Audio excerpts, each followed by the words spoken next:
Pat. It's Pat on Brands. Watch how you brand it, man. A pat on the back is a pat from the man. So thanks for the opportunity. I've been in the broadcasting business for 24 years. When I was in high school, in my matric year,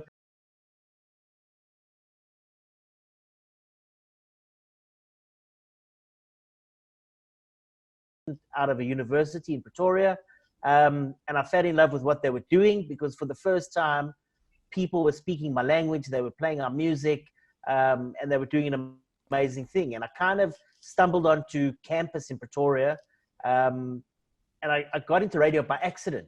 I thought I was going to become a diplomat or a lawyer. I worked at a law firm for 5 years, and at the end of the 5 years, I went back into campus radio, and I started honing and defining my skills. And from there, I moved to the SABC. Must have been in about 2006. I spent some time with the African Media Entertainment Group, as radio station in Bloemfontein called OFM. And from there, I went back to the SABC, to the National Youth Station 5FM, where I spent 4 or 5 years programming the station in a management capacity. And for the last 4 years, I've been an independent trainer and consultant. So I work with radio stations and radio people, and we basically try and create better media content and better media offerings. We try and make things more entertaining, and we basically just try and make them better for brands and audiences to love this medium. Radio is not dead. It's hugely powerful, and it really integrates incredibly well with a bunch of other media platforms. And it's the original thing amongst many other media platforms, and it's hugely tenacious. So I'm pretty lucky to have called myself a radio professional for 24 years. It's definitely interesting times. And that's kind of how my journey got me to where I am right now. Yeah, fantastic. So what is your involvement with Wits? I work with the Wits Radio Academy out of the Department of Journalism. And once a year, the Wits Radio Academy puts together a conference called Radio Days Africa. And Radio Days Africa is the biggest radio conference on the continent, and definitely the biggest one in South Africa. And I'm the conference director. So I basically choose 3 days worth of speakers and topics, along with a bunch of other people at the Academy. And we put together a 3-day conglomeration of amazing radio people talking amazing radio stuff. I will let you know that the conference is going to take place this year, but in a new format. We're going to do Radio Days Africa 2020. We're going to do 20 sessions over 20 days, and they're all going to be virtual and online. So from the beginning of July, you'll have an opportunity to connect with amazing radio people from all over the world talking about radio stuff. And what's cool about that is the Academy's made it free of charge this year. So there'll be more details at radiodaysafrica.co.za. So that's what I do with the Wits Radio Academy. Fantastic. Rorisang. Yes. Roth Media. Roth Media. 10 years ago, you were not an MD and founder of Roth Media. How did you get where you are today? Where did it all start? I understand you went to Wits. I did. So I think where it all started was ahead of that. Growing up, I was very strongly influenced to be and to start an entrepreneurial journey. When I studied, I was already just with loads of fingers and lots of pots. I started new clubs at Wits University. I've always kind of just really gone for things that have a gap for me to express myself. And while at Wits, I was approached to be a brand ambassador on Brutal Fruit. Been in the game. Which kind of led to a journey, like I think a lot more into marketing. So from then onward, I joined Coca-Cola as a marketing officer. I then joined South African breweries as a brand developer for their global premium brands. And I worked specifically on a little brand called Peroni Nastro Azzurro. And I was in all things Italiano for a while. Yes. And I got a lot of exposure there in the international premium brands category to a lot of global agencies. I got to work on Miller, on some really exciting global campaigns, on Grolsch, on Pilsner Urquell. And from there, I went into brand management at South African breweries. I started off with a little brand that few people remember called Sarita. It was a wonderful challenger brand.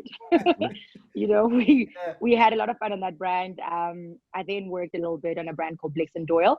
And then I was back to where I started on Peroni Nastro Azzurro. And I had an incredible time working on that brand. And I think that's really when I started gaining the confidence to start an agency. But it wasn't enough for me to switch. I think I wanted to spend some time in agency, and I went into a business development role in Mortimer Harvey. I had an incredible time pitching with an amazing owner-run business, which is specifically what I was looking for, to get learnings from an owner-run agency. Something that still has its founder, something that has their vision still driving the business. And from then onward, I was at Mortimer, I think, for 8 months. And they just gave me huge exposure. They had me pitch lead on a lot of their really big go fetches. They allowed me to exercise my own autonomy in terms of finding opportunities in the market. They taught me how to fish, I think. And that was the biggest gift they could give me. And, lots of support, lots of confidence was instilled in me. And I think when I went through and I finally jumped and I started Roth Media in earnest, I was ready. And I think I was ready for a journey that allowed marketers to better translate their briefs to another marketer who has a huge creative interest and a huge creative drive. And we've been that catalyst for brands for nearly 9 years. Roth Media literally started with, the story always gets said, the one laptop in your living room. And we now have a team of 25. We have a wonderful office at Design Quarter. We're working from home extremely effectively. And we have been able to build a business that represents, I think, African excellence. One of the strong things in our business is we're very much about telling a thorough African narrative. I think a lot of the time I felt like brands tend to talk down to this consumer segment at times. I mean, I don't know if you guys remember that time where everything was singing and dancing. That's what we were known for. And I had a huge problem with that. We're a lot more dynamic. Our culture is rich. Our stories are powerful. And I wanted to really shape and tell those stories in a way that's scalable, in a way that connects to us and the zeitgeist in a more amazing and a more considered and deliberate way. I wanted to bring intentionality to how we speak to our consumers. And the brands that have made it possible for me to do this now come to about 25 clients who we do project and retainer work for. And we're really proud of what we've built, and I'm really proud of the journey. And It really started with a parent who was like, listen, don't be afraid. You start and you tell and you express and you build and you shape and you define yourself and your opportunities. Great stuff. What a story. I mean, it must be hard or challenging for you as a woman, particularly in this industry, given that it's male dominated. Actually, there's a study that I just read about how I think about 80% plus of ads on TV feature male. And the woman voice is really small. It's important to have people like you also coming in the space so that they can be a catalyst for change. Mr. B. Correct. Yes, Pat. How are you doing, sir? No, it's good, man. So the coldest day in Joburg to have this thing. Listen, that's how we do it. We don't do ordinary here at the Pattern Brands Dialogues. I mean, you've also been to a couple of our episodes, and I must say you've been one of the most consistent supporter of this initiative, and I truly appreciate it. And people have been asking, so when are you having Bronson on the platform? He deserves a seat on the table, or around the table rather. And they are on the web. And I'm making a promise right now that when everything goes back to normal, I'm gonna have all of you again on a live event. Rorisa, so you can wear your favorite outfit, ne? Something to dress up for. Yeah. Mr. B, And you can have wine. and wine, of course. Fantastic. And wine. Mr. B, tell us who you are, or everyone, I mean, anyone who's never heard of you, who you are, how did you get where you are, and yeah, and a bit on DigiGate. Okay, Oof, this is where do I start? So I guess just listening to the panel here, I'm the only one with no links to Wits. I'm a former UCT, I'm a UCT graduate. Interestingly, graduated with accounting, economics, and statistics. So similar to the story that you had with Knox last week, I came and attended what was called then the IBMC, which is sort of a program that Unilever was running for final year students. And I saw this thing called marketing, and I thought, you know what, let me just go and apply and see what it's all about. I was fortunate enough, I guess, to go through and through the panel, and then was invited to attend IBMC, and through that, I guess, got exposure to what Unilever was all about. I guess, luckily, on graduation, they were willing to pay off my then sponsors at varsity, being PricewaterhouseCoopers, and that's how my journey in marketing started. So I started back then at Unilever while we're in Durban. Worked on the big Sunlight brand, so the green bar. That was my baby for a while, and subsequently moved on to category management, which is more focused on the retail side of the FMCG. And then one moved on to a research agency, then came back, I guess, back into marketing. I was at Standard Bank, and then moved on from Standard Bank to head up sports marketing at Nike. Exciting time. Confederations Cup 2009, World Cup 2010, managing the athletes, managing the teams, and then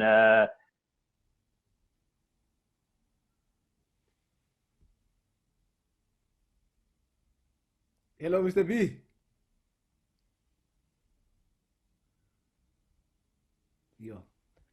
Tim, can you hear me?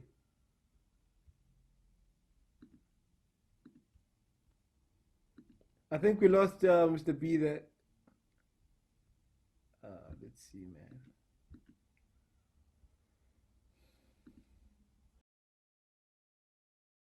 Backpack. Hi, Mr. B. Yes.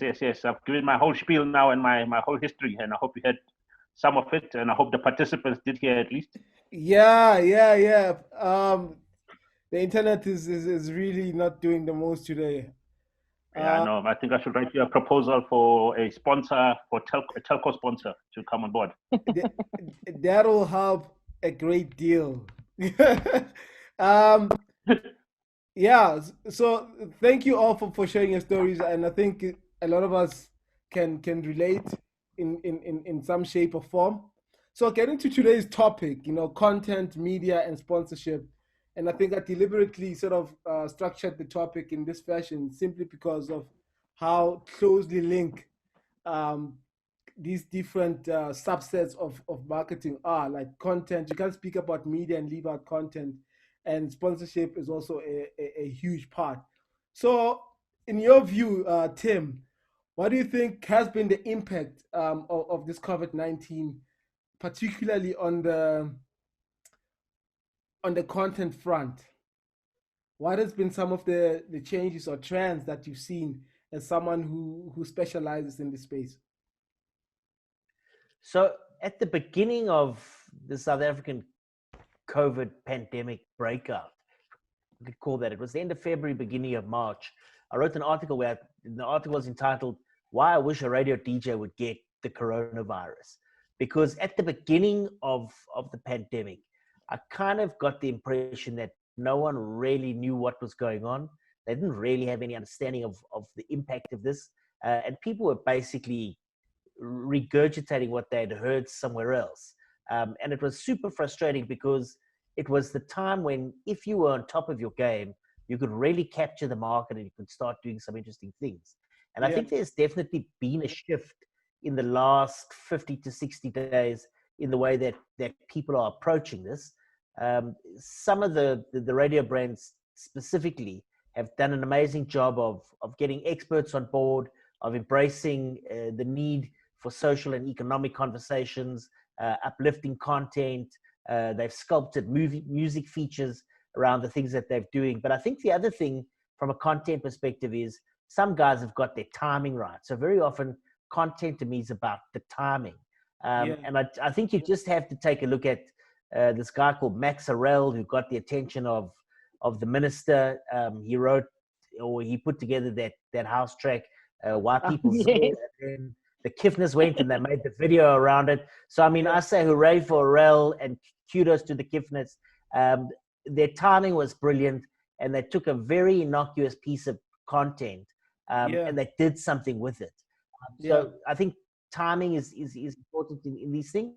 And I think a lot of the content that we've seen has been around the seriousness and the medical issues and the knock-on effect on the economy. And we've been talking about why we can't get alcohol and tobacco and it's about spotting the content gaps. And I think brands that have the ability to see past what's currently going on have the opportunity to use the next wave of content to their best ability. I'm going to be honest, I don't think in a South African context, I've seen something from a brand perspective which has knocked my socks off. I think a lot of people have done stuff which is almost what was expected of them. But I read an article where they referred to a lot of the content that's been created as a blandemic. So what they'd say is the radio advert starts with a cold voice. And then what happens is, it's tough times. We're looking forward to something. Then exactly. Then there's a piece of violin music, comes in violin and cello. And then at some point, it's almost like the gray picture gets a splash of yellow or orange, and the whole thing comes alive. And then there's a full orchestra, and we're looking forward to it. And they've analyzed a bunch of stuff from across the world. And it's almost like the blandemic is real.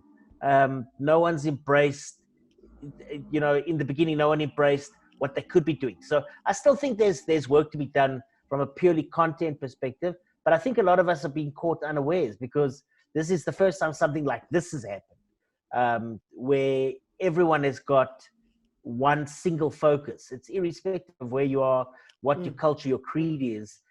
All our attention is on one single thing. So everyone's fighting for that space in the content space. Cool stuff.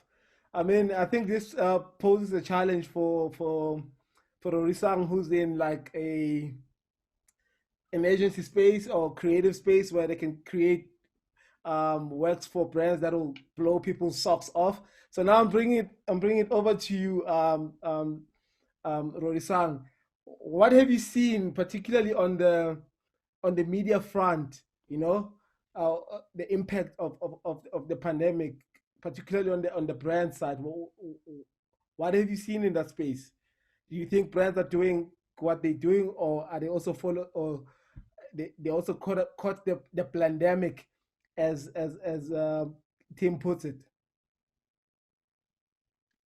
So there is a really wonderful piece of research on coronavirus on media consumption, which does show that there is a lot of still pandemicking, but you're seeing kind of online video grow, music streaming growing, online TV growing, linear TV is starting to have a bit of a bounce back in terms of relevance.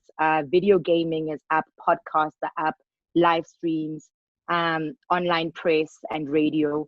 So I think that from a media standpoint, that really presents an opportunity, right? Yeah. People are paying attention to content. And when you have a great channel and you have a great mix of products and communications that can speak to that channel, it really brings you to a space where the coronavirus really gives you an opportunity to market in almost a bit of a slower lifestyle that's coming in now. People are paying attention to things in a different way, behavior shifting. And if brands are able to really maintain a certain tone, have leadership, really recognize where we are and connect with it. I think instead of kind of going the other way, to Tim's point, the violence, the cold voice on, this virus is here. It's really more about understanding that we're looking for reassurance. We want to trust brands. Brands are trusted. They're trusted as much as governments, you know, so brands can really have a voice that can give them huge staying power post the pandemic. And brands need to be future focused. They need to understand that as this time passes, if you've missed the opportunity to connect with consumers and give us reassurance in this time, regardless of platform, you'll have a tough job to do with the behaviors that have shifted in this time. And consumers are paying attention to brands that are giving them reassurance, brands that are giving them the opportunity to feel better about what's going on. You know, with the really shifting kind of emotional isolation that people are going through. Brands that ensure that their propositions are tapping into kind of this considered consumption space that we're at, which reflects our desires at this time, you know, focus being on family, you know, shifting to buying local. Those brands will kind of come out of this with a huge sense of goodwill from their consumers, and they will have, because they're already cracking the content that allows them to translate those things. You know, people are looking for clarity. People are looking for information about brands' reactions to this new situation. People are looking for reassurance. And it's important to kind of move away from anxiety and fear, really embrace digitization and really understand that there's huge nuance going on here between millennials and Gen Zs and boomers. And we have to kind of tailor a bit more. We have to understand that, you know, people are switching brands in this time and they're experiencing a very significant life event and their routines are completely different. So this is the time to communicate. This is the time to utilize those media channels that are availing platforms that people can connect to and connect to easily, and not be afraid to have a position on things that really take us forward, I think. Great. Mr. B, so we've seen a lot of major events being postponed, being cancelled, and most of them have big sponsorship, or a lot of brands have been betting on those properties, you know, to grow and address the bottom line. So in the sponsorship space, what is the trend there? What's happening in that space? Are brands now moving online, sponsoring virtual events? What's happening in that space? I think maybe just to take a step back, and I think just to go and analyze what ultimately sponsorship is about. So sponsorship at its core is basically an exchange of value on both sides. You know, so I, as a sporting team, potentially come with a passionate audience, passionate supporter base, and to a certain extent, the brand wants to get in touch with that audience in some way. So that's one piece of the value exchange, you know, which doesn't always have to be about money.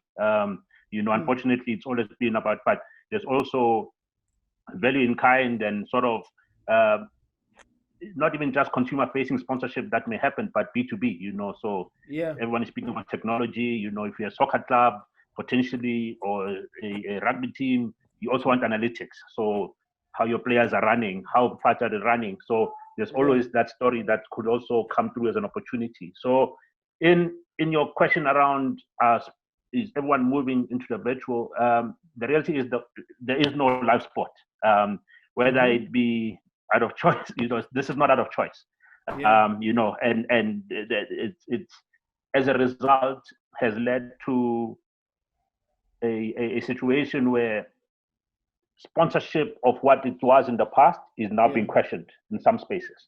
Some people, fortunately, have moved on, but in a lot of spaces, it's still old school. I bought a logo. I bought logos on match day. I bought logos on my team's jersey. I could activate at the stadium. I could activate at the venue. And now all those things are not happening. So the savvy rights holders, in my mind, are those that have looked and to go and say, okay, how do we potentially also still continue to give value to our sponsors? Might not be to the same extent, but there's other ways in which we can bring life to our sponsors. There was a study on football clubs globally and to see who's been the most engaging in this time, and FC Barcelona comes up top, you know. So if you have an opportunity just to look at the content that they've kind of created from their side, You know, to a certain extent, even tapping into popular culture. So everyone was going on about the Money Heist series. Money Heist, the series. And they've then managed to tap into that popular culture by bringing in the actors as part of their content. You know, so it's just having to be smart about what and being in touch, in my mind, with what's happening in the world at the moment. So, and another rights holder who've done well, you know, who have also been affected by Olympics being shifted out in this space, World Athletics. So they've gone and created this Athletics at Home series, and they've broken it down into different segments. So they look at kids, they look at Rewind, which basically looks at nostalgia, putting on sort of archived content and, you know, the world champs of the past. And they've looked at kids to go and say, this is our future market. How do we engage with them? They've looked at active. So people are sitting at home. So they're using athletes to go and say, what programs are you running at home, to go and show how you exercising, preparing, keeping fit, you know, and basically unwind. So they'll put, unwind is kind of comical content that's been put out there, you know, which is not as serious. So the reality is the people that are winning, in my mind, in this space are people that are looking at the world in a different way. So you could be sitting now and saying, wow, my life is being affected negatively by this coronavirus, and do nothing, or see as an opportunity to go and say, you know what, there's different ways. Rorisang mentioned now around different content is being consumed differently now. That's the reality, you know. So are you tapping into it, or are you not? And those that are doing something about it, putting out relevant content, because ultimately there's also the space about relevance. And I think that's what Tim was referring to about all of this content that's out there, but it's kind of bland, you know. It's not the same. It's kind of the same, but if you have to be relevant and you stand out, you know, and those are the people that can win. On that note, good point you're raising, particularly on the content part, in a time where I believe there's an oversupply of content, you know, and less attention span. I mean, the consumer attention span is getting lesser and lesser by the day, simply because of the amount of stimulus they are exposed to. So, Tim, how can now brands sort of continue to capture the attention of the consumers, given the fact that there is an oversupply of content? Anyone pretty much that has a mobile phone today is a content producer. That's a great question, Pat. And I think what this gives us an opportunity to do in a time like this is brands need to figure out who it is that they want to consume their product. You know, niche media brands have always known what it is that they're trying to do. And I come from a broadcasting space where we've always tried to appeal to the most amount of people at any given time, because there was always power in numbers. So if we had 1 million listeners, that was better than 500,000 listeners. And I was on a call the other day and someone said, well, it's less actually about the numbers. You know, people aren't charging according to numbers, they're charging according to brand power. So I think the way to start looking at content is to go back to the basics and say, who do we want to consume this stuff? So if you're trying to speak to 16-year-olds living in their parents' basements playing online games, then your brand needs to do stuff around that. I mean, I've seen some stuff in the last 2 weeks, big brands trying to do radio campaigns, and you know they want to dictate what they think is the right thing. And I'm looking at some of the stuff and I'm thinking, but that makes no sense, because that's not the audience who's listening to that brand or interacting on those platforms. So I think in order to create great content, go back to the basics and say, who do I want to sell this thing to, and what are they into? And when we've got that right, we can go and make stuff. Great stuff. Rorisang. So in this time, yes, I mean, in this time, like everyone, yes, we're speaking about content and how it needs to be in context and stuff like that. But how can brands best connect with the consumers? So there is a mix of things I think that brands can do. In this time, it is kind of pertinent to have information around your reaction to, again, this new situation, considering that like the goalpost is shifting daily. Consumption patterns are shifting daily. people are really looking for brands that are switched on, brands that are able to plug into their daily routines as they look like right now.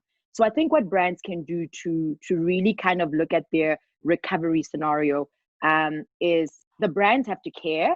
The brands have to develop trust. They have to be fast. They have to be extremely agile. Otherwise, you'll lose people in this time.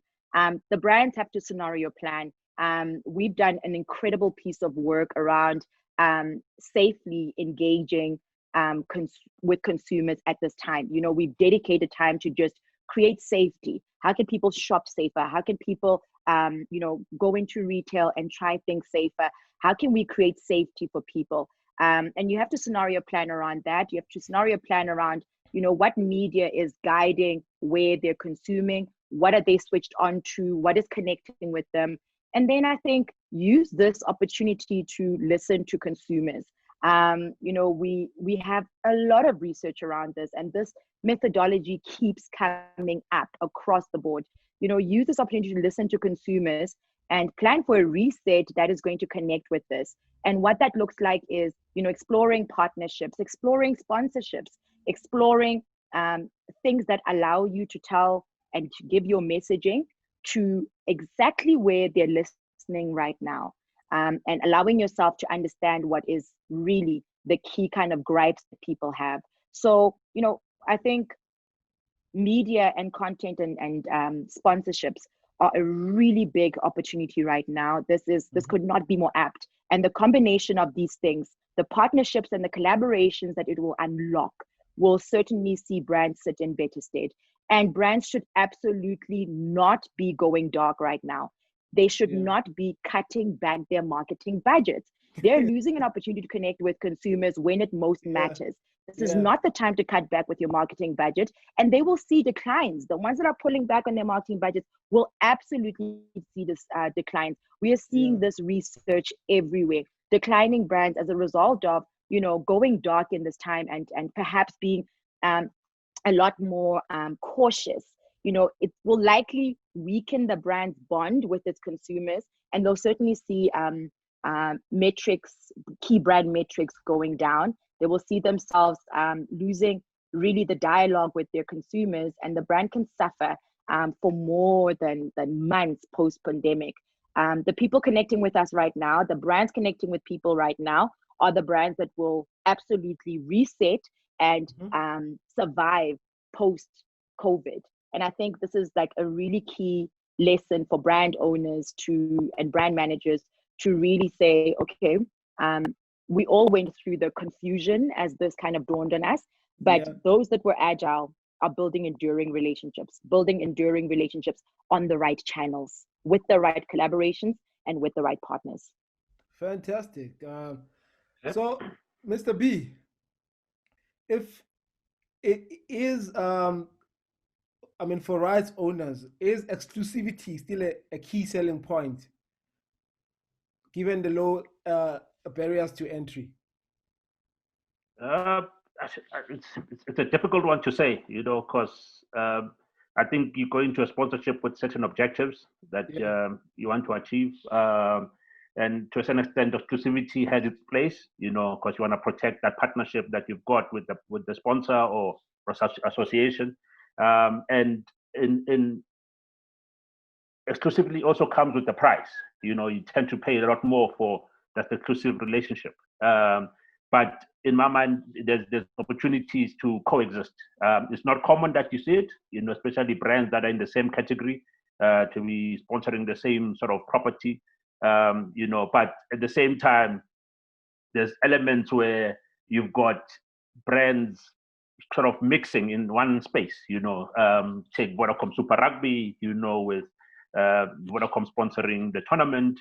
The Sea Sharks are playing on a specific day, and some of those players, once they've made the Springboks are sponsored by MTN. So there's certain spaces where this world comes into a space of flux, But what matters most for me in the conversation around sponsorships is how brands utilize that partnership.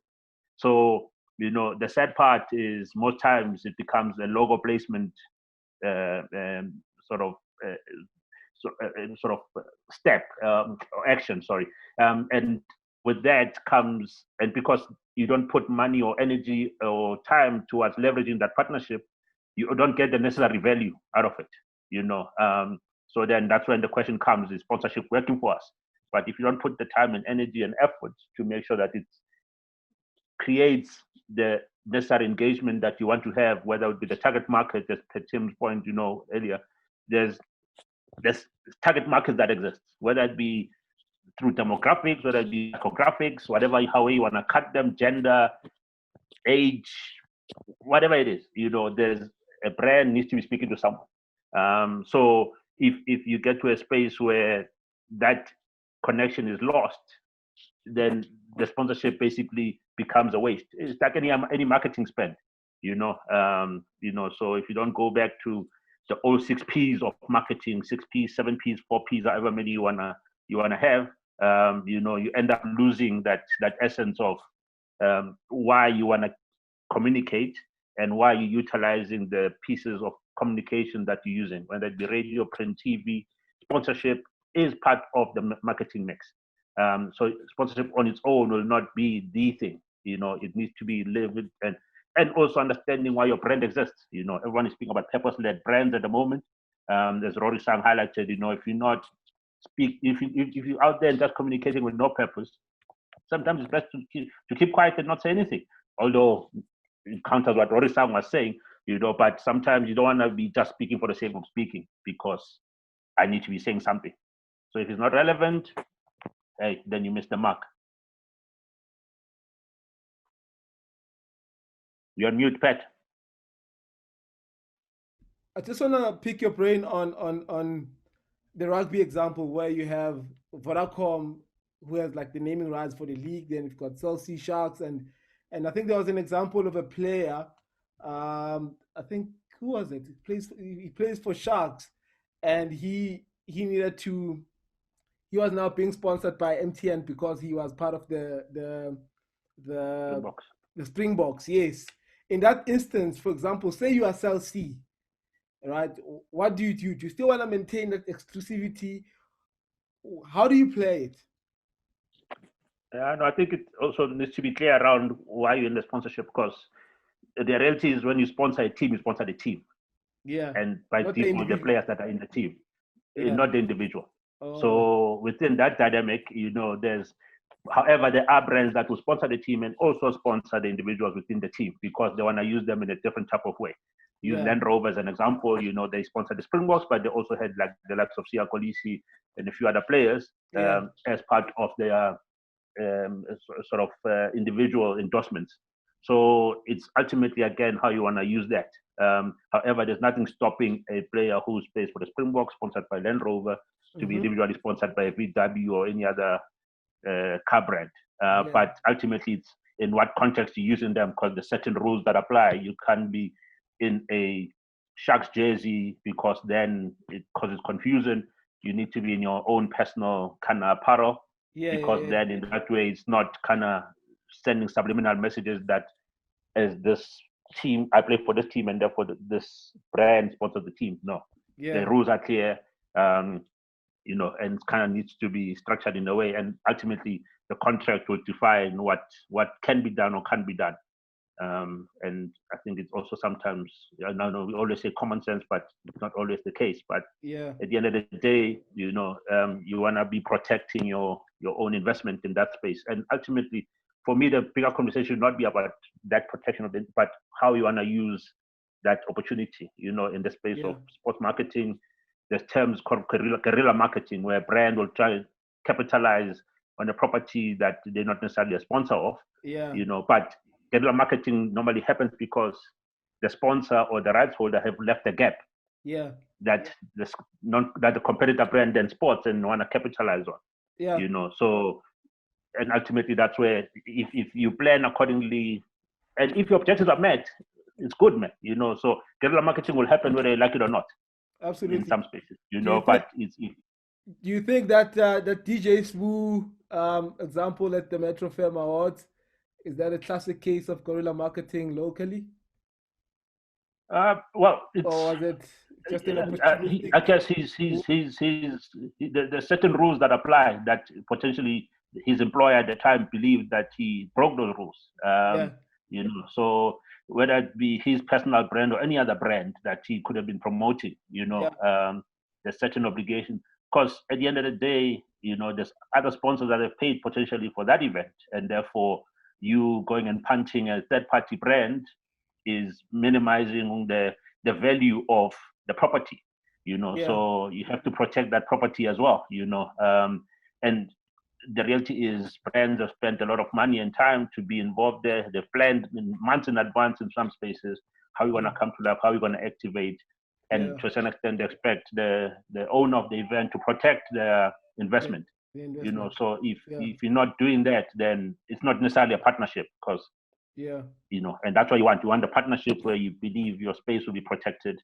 You'll get the maximum value that you're looking for, and to a certain extent will even go up over and above what the contract dictates, because we value that relationship so much that potentially we want you to come back and sign for a few more years.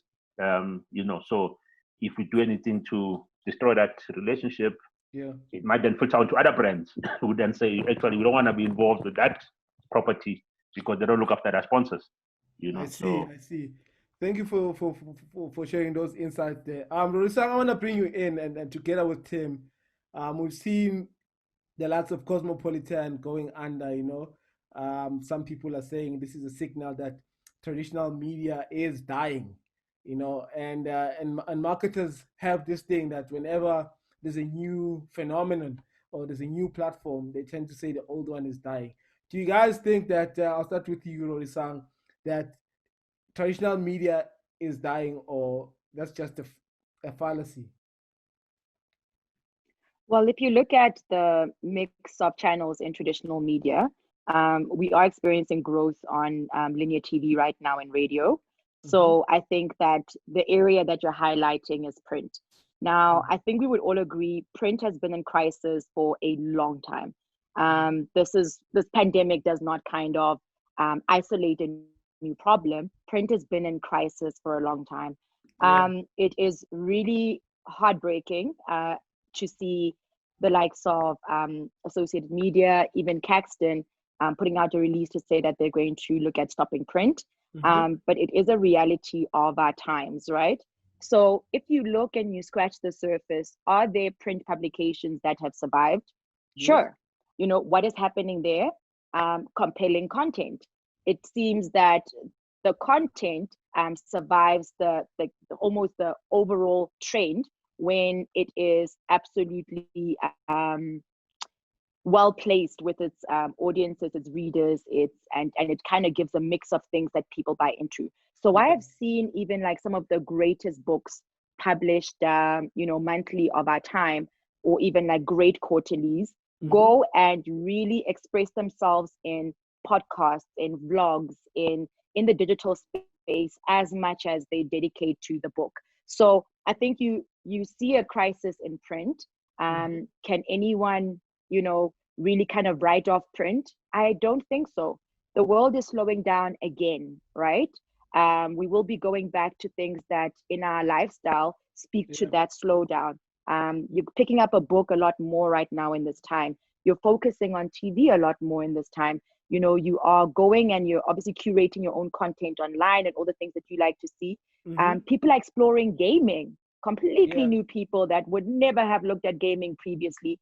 So we shouldn't sort of write off traditional media, but clever marketers know how to well utilize it and to put together a mix that supports their messaging within those platforms. So in isolation, to Bronson's point, like just sponsorship as sponsorship will not deliver results. Sponsorship in a mix of things that are building on that messaging and that proposition will deliver a result within the rules, of course. So I think integrating our marketing efforts is become more important now in this time, and really hyper targeting, but more than hyper targeting, like this is an opportunity to understand consumers in a time where everything has slowed down. We can really look at key things happening in the zeitgeist and take that and really see how we can pull insights from the things that best build on relationships that are enduring with our consumers. And listening is everything. So I think let's not write off channels. Yeah. We will see the geniuses of those channels build compelling and incredible things. Tim gave you a scenario where if you're tone deaf, you will go out there with a cold voice and a violin. If you are listening, the things you can do on radio at this time are phenomenal, are absolutely phenomenal, you know? So there was a time when video killed the radio star, but I think right now with people having so many options that they can plug into on their own terms online, we are seeing the comeback of different things that are really guiding our experiences today. And I think this is a great time for storytelling. This is a great time for content. This is a great time for marketers that know how to utilize sponsorship and media within essentially relaying those stories. And I think let's not write off platforms. Let's really look at best practice and let's benchmark and build things that are really connecting with our consumer audiences and readers that are relevant and that are not tone deaf. You know, you can't spray and pray, to what Bronson said. You can't just go out there and use the same model. So if you go and you kind of dig deeper on the traditional platforms that are dying, what did they do wrong? What did they miss? What did they fail to evolve? Those are the things that we look at. And the ones that are thriving and surviving, what did they do? How did they connect? What did they exploit as an opportunity? What tactics did they utilize? So these are the things that we have to look at. But I think even more importantly, if you miss the opportunity for cultural strategy, you are completely lost, regardless of channel, regardless of medium. If you miss the opportunity for cultural strategy and the execution of it in the hands of the people that do understand how to connect with that consumer base, then you are putting yourself on the path to success.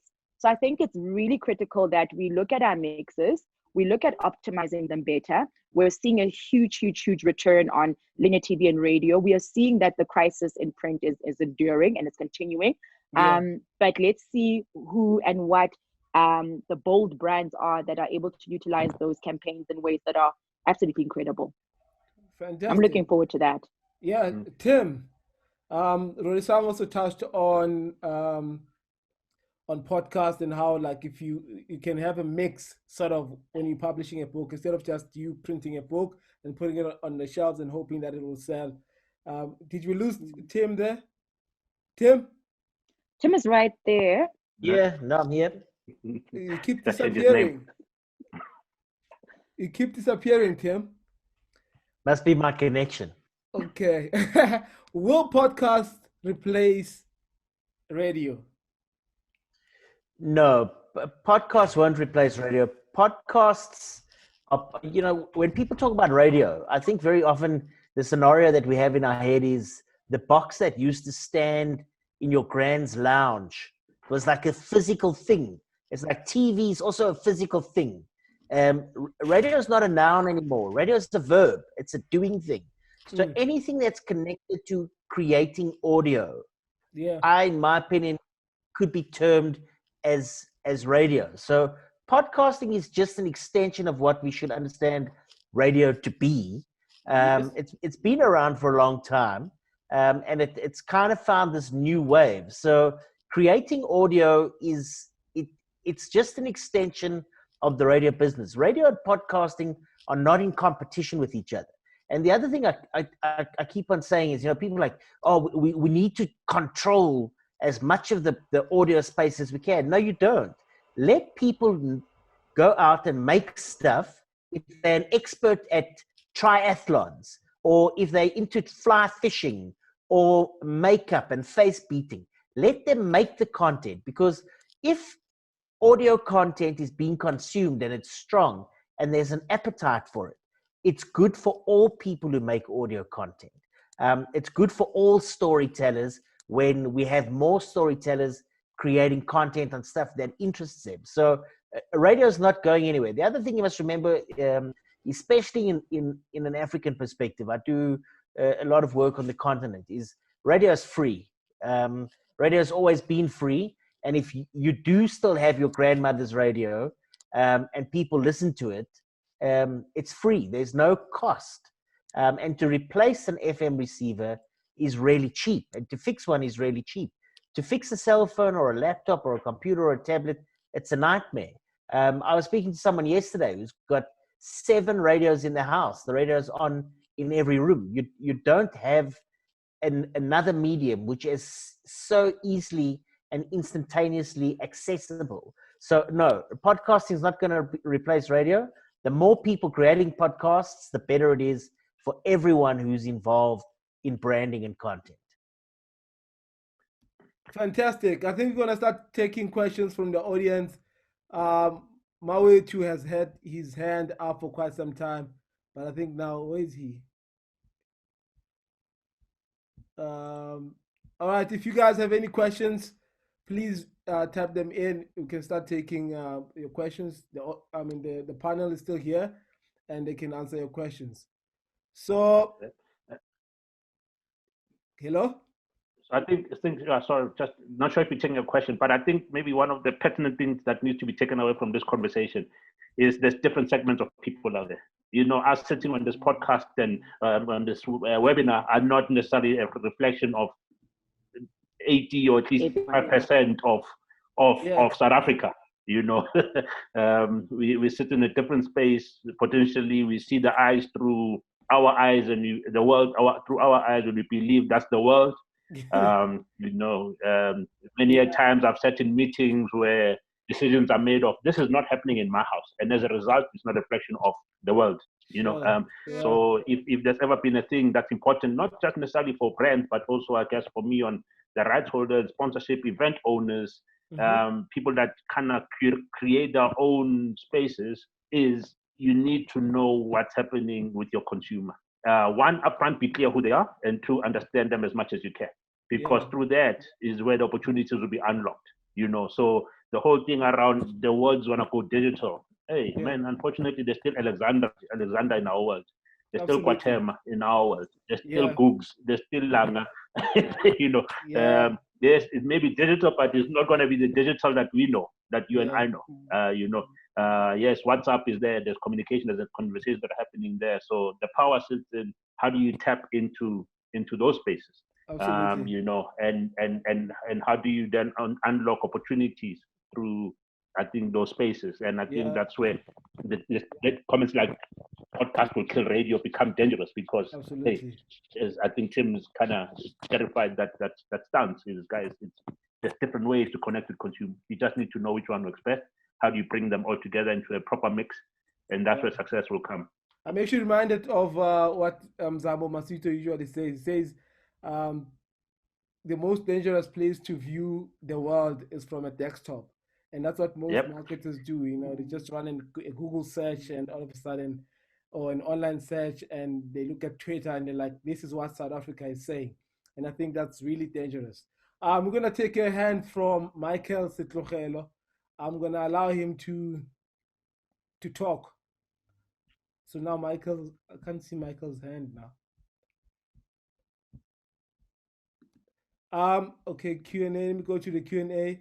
Okay, Michael is asking, could Rorisang please speak about the challenges of managing a small creative business in South Africa? Which brands she thinks have come to the forefront to lead the COVID-19 cause and consumer engagement in her view? Did you get that, Rorisang? I did, yes.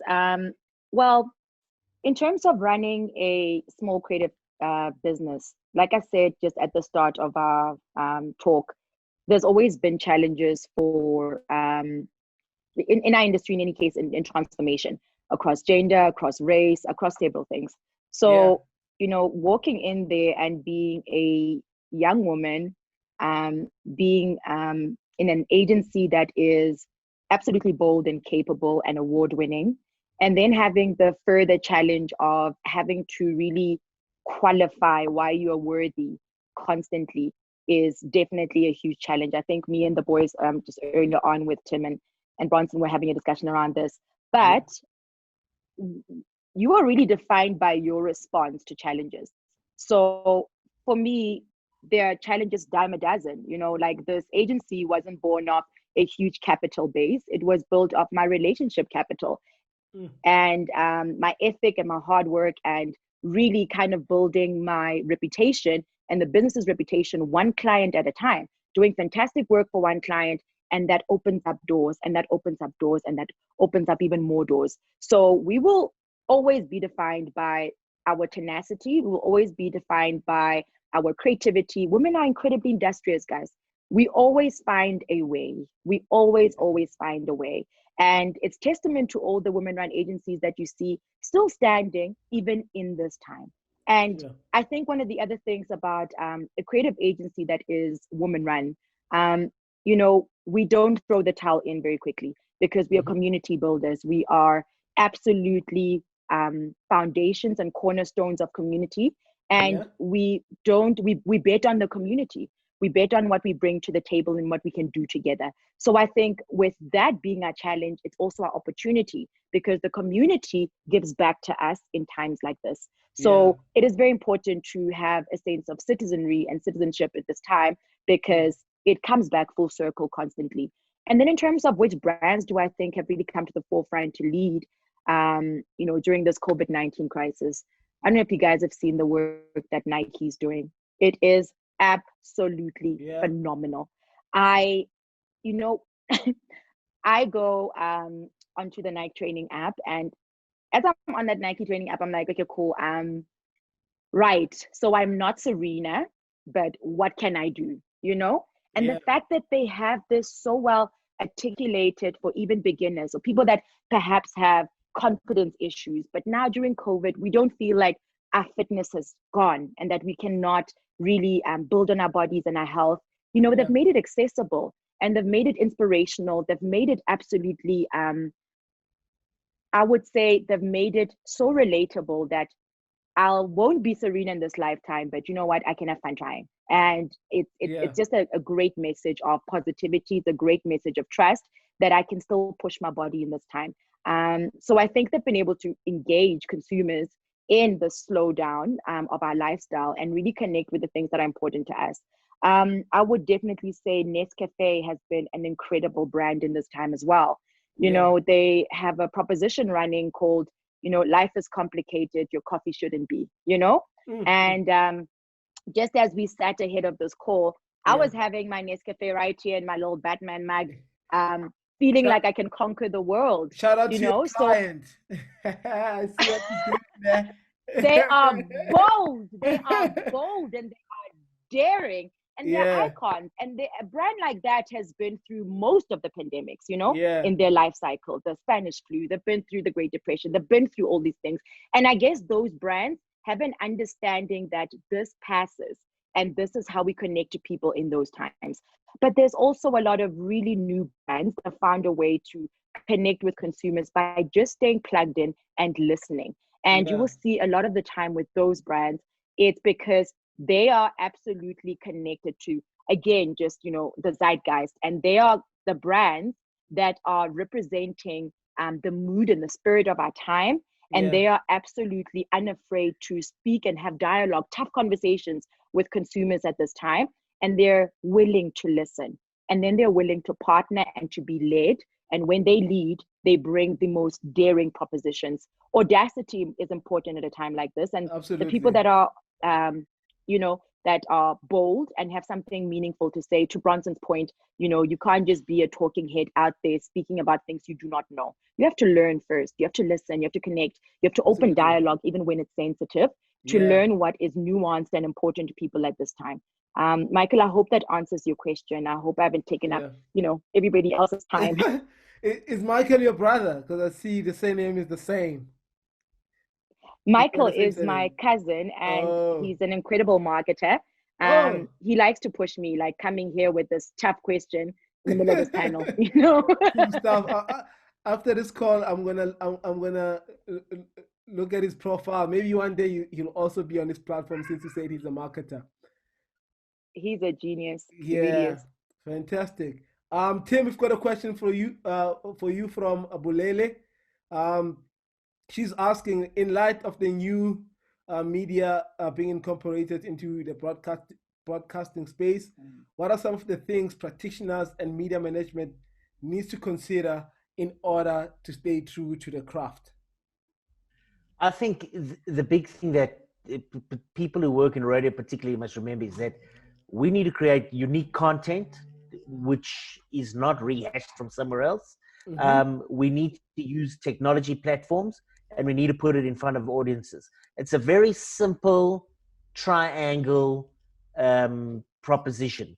We've got content, we've got platforms, and we've got audiences. And what we need to do as broadcast practitioners is we need to up our skills.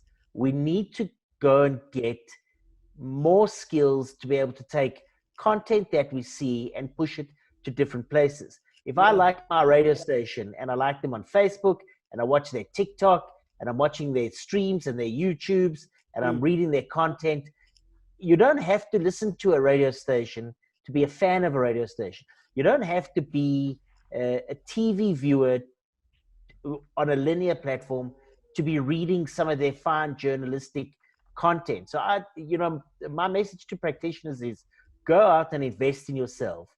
If you've got a really great voice, that's awesome, but it's not good enough. If you're able to edit video, audio, if you can take great pictures, if you can manipulate, if you've got a contact network, like Rory Sung said, these are the kinds of things that we mustn't lose touch with. Magazines are only a platform. Print is only a platform. You're like, I've never bought a copy of Cosmopolitan, but let me tell you, I've got sex tips from the Cosmopolitan off the internet, plenty, right? But the Cosmo lost an opportunity to evolve their brand and their content that they were doing.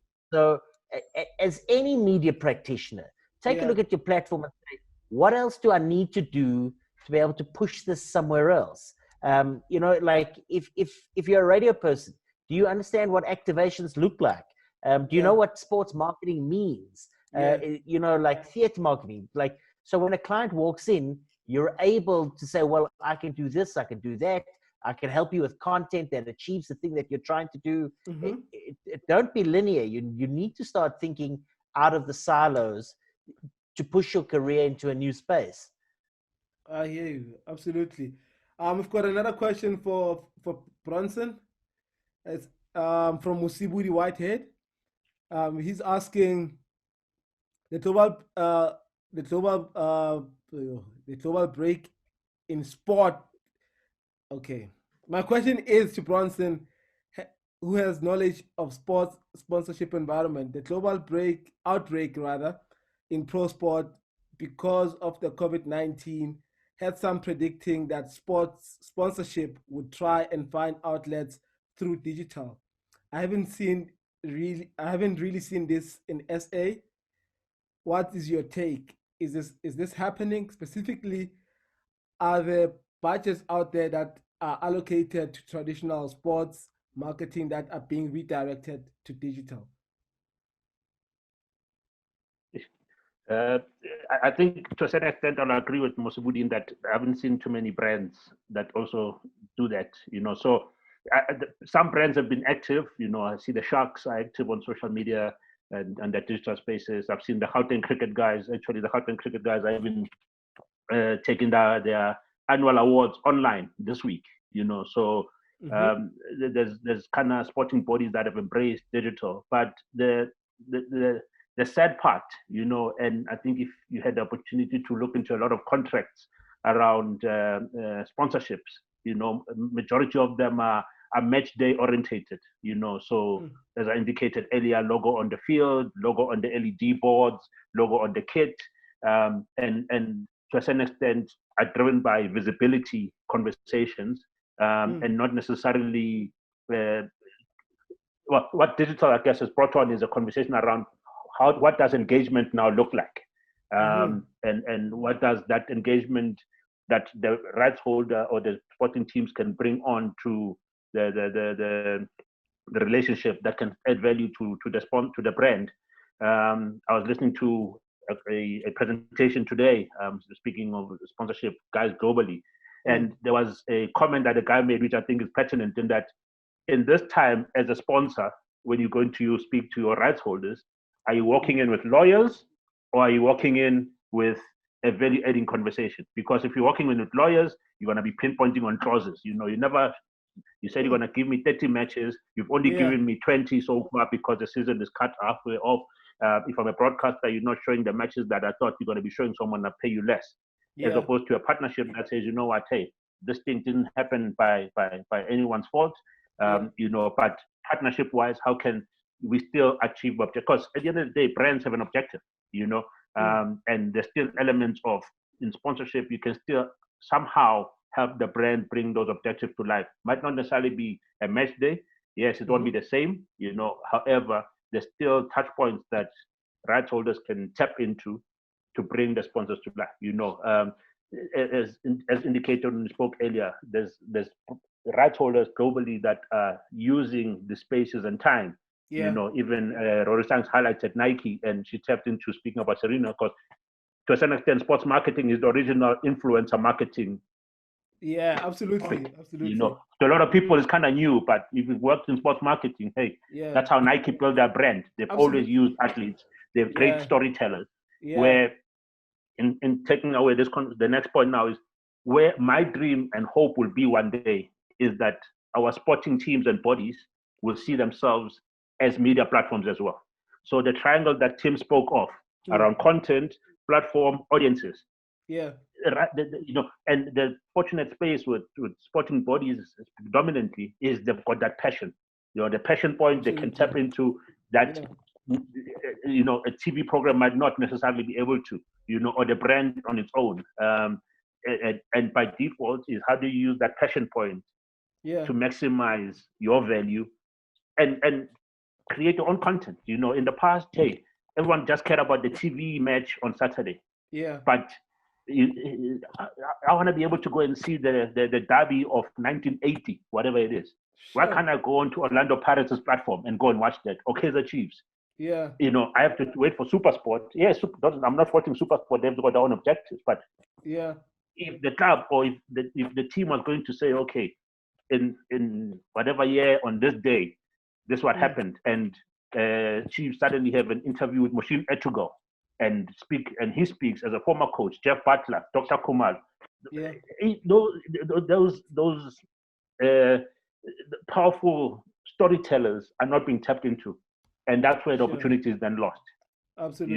And if you did it well, everyone's got the Last Dance from Michael Jordan. This is bloody, when was it? In early 90s. Some people on the call are not even born yet, but everyone is so excited about this content.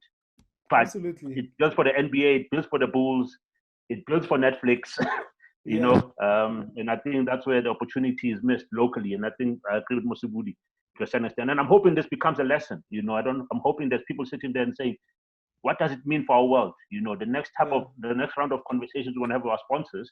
And if it's all about match day, we're putting ourselves at risk on both sides, because brands are also going to review how they sponsor. Do they suddenly put certain clauses? If you don't give me so many games, I'm cutting my spend by 10%. You want to be in a position where it's like marriage, man. There'll be that one day you mess up. You want your wife to not leave you just for that one day. But I'm hoping my wife is not listening. Okay, so just say. On that note, I just want to pose this question before we leave. Should every brand have a virtual sponsorship property? Rory-san? Is that to me? Anyone? Okay, anyone actually who feels confident to answer this question. I think I'll have a first stab at it. No, I don't think it works like that. It does not work like that. You don't do a virtual sponsorship property for the sake of having a virtual sponsorship property. What you do is you look at your consumer and you try and understand where online and what online they're connecting with. There's a wonderful case study on Fortnite where 12 million users on this gaming platform suddenly had the opportunity to watch Travis Scott perform, right? On top of that, because gaming is built for tech, they were able to do an incredible production job in delivering this new halftime show, which didn't exist in a gaming platform. And they took best practice from live events, brought it into this platform to deliver value, and also unlocking and leading the way of future media consumption, thoughts, thinking, connection points, triggers, passion points. And that is very well done. So I don't think it's about having a virtual platform for the sake of having a virtual platform. Of course, brands need to have, again, to Bronson's point, you have to have something to say, right? What are you saying on this virtual platform? Yeah. What are you offering? How are you adding value to me? What do I love? How does this speak to me? And those are key things to interrogate before you go into platforms. But to also mitigate this, brands should not sleep on virtual platforms. But is it possible that some already exist that your consumers are plugged into? And how do you have the likes of a Bronson help you onto those platforms? How do you have the likes of a Bronson help you find every area that allows you to really connect with your consumer, block your guerrilla marketing challenges, and really have an important thing to say that adds value and builds trust? So nothing in marketing should be done for the sake of ticking a box. Really, nothing in marketing should be done for the sake of ticking a box. When you're speaking to consumers who have perceptions, and they're the muscle behind brands, they're absolutely the brand custodians. So it would be quite tone deaf to launch something that doesn't consider where they're at. Sure. And just to add to that, so that Fortnite thing, I've got a 12-year-old, so I can relate that there was madness in my house when it came on, you know. But even the build up to that day, but at its core, there may be people listening here that suddenly say, "Hey, I didn't see it," and it's okay. Maybe you're not a target market, you know. And unfortunately, that's what as brands you kind of say is like, "Oh, the CEO didn't see it, and therefore it didn't work." No, but he's not the target market. He is not the people you want to be talking to. So if the CEO didn't see it, to a certain extent, you've done a great job because he was not meant to see it. Yeah. You know? So and I think that's where the opportunity for creativity comes in. You know, where it's the likes of Fortnite. Who is Fortnite a game now, or is it the lifestyle? Is it you know? So and I think that's where for me when I started the conversation around Digigate and what it meant to deliver is to the rights of the brands to who on their own, the teams are brands on their own, just to see themselves in a different light, you know, and to see themselves come to life in a different way. There's space, there's moments for every touch point. Match day has its place. So I'm not saying ignore match day, but there's also today when there's no match, what are you doing? How are you engaging with me? What are you creating? You know, are the opportunities in Fortnite? Are the opportunities in other activations, you know, that are happening? So unfortunately, the only thing I saw here was 2 clubs highlighting we're helping with the COVID fight. Very nice, but what after that? So what? So what? You know, and I think also, sorry, just to engage Tim on this. I think Tim, also just from your standpoint, looking at just the question that Pat had earlier, podcast versus radio, and whether brands should start virtual platforms.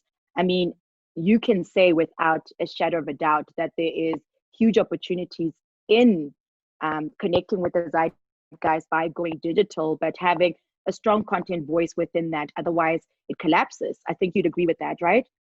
Yeah, absolutely.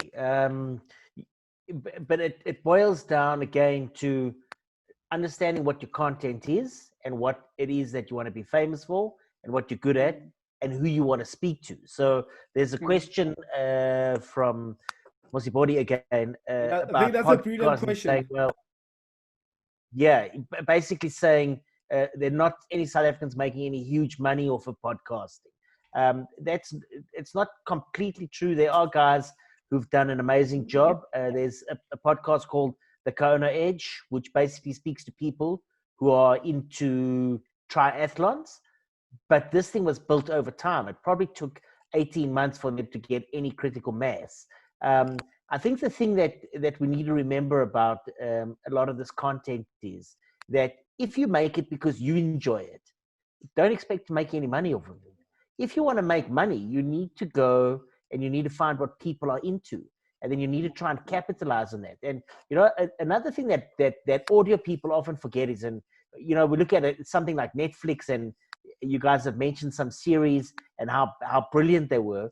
There's been a lot of research and development. People have gone, they've written scripts, they've been analyzed, they've been put through dry runs, there's been productions, there's a whole bunch of radio people, because radio has been quick and easy always to make.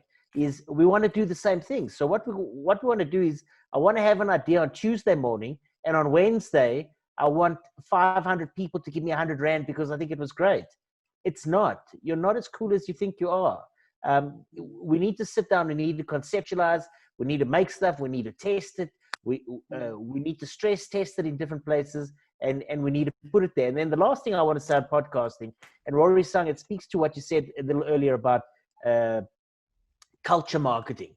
And it comes down to a language thing. The thing which fascinates me about South Africa and the African continent is that this is not an English-speaking country. The biggest radio station in this country is Ukhozi FM with like 7 million listeners.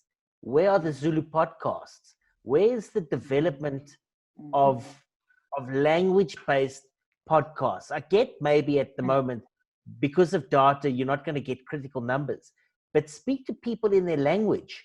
And let's develop these languages. And then you're going to see a whole wave of podcasting, which is going to become hugely interested. And if you want a brand to connect with something that's in someone's language. And if you could be like the Mama Koo of podcasting, and you could tap into people before anyone else, you're light years ahead. Wena-ke manje soyakhuluma team, uyakhuluma impela. So Dineti team. Wabua. I know wanikata yano. We'll take one last question and we'll wrap it up from Michael. He's saying to the floor, can you speak to how consumer media consumption is shifting and where we project the different segments of SA markets to pick up and drop, be it media, in TV, streaming, social media, blogging, virtual reality, out of home. I believe we've covered audio. Okay, I think we spoke a lot. He's saying we spoke a lot about podcast and audio content. What about blogging? What about streaming? What about social and out of home?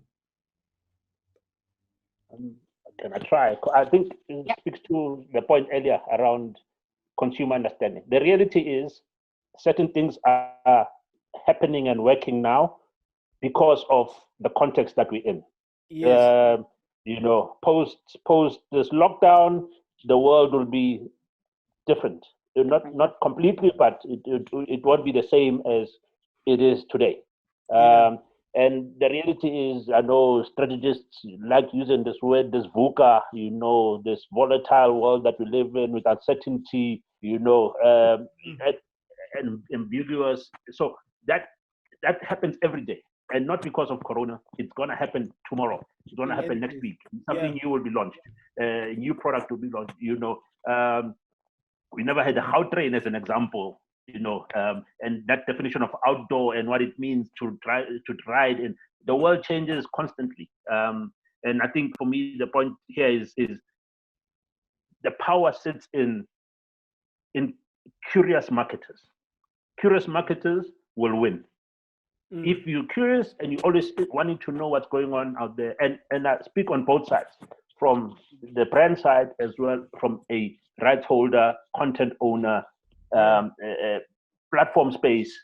If you're inquisitive and you're curious, you will spot opportunities, and you could create your own, as per Tim's point, So if I am listening and I'm curious and I'm speaking the language and I'm connecting, you're on to something, a winning mark, But if I'm just there and, hey, digital, now everyone, I must move my strategy to digital. Yeah. Why? So you always question the why. And I think to me, that's unfortunately most times that's missed. It's kind of let's go with what's exciting and go and do, Channel O had this lockdown house party. Potentially everyone now suddenly wants to create their own lockdown house party. Absolutely. But it might not be relevant. You may come to life in a different way. And I think that's where the opportunities sit, in that our lives change on a day-to-day basis. What I do at night versus what I do in the morning is different. And therefore, the media that I consume is totally different.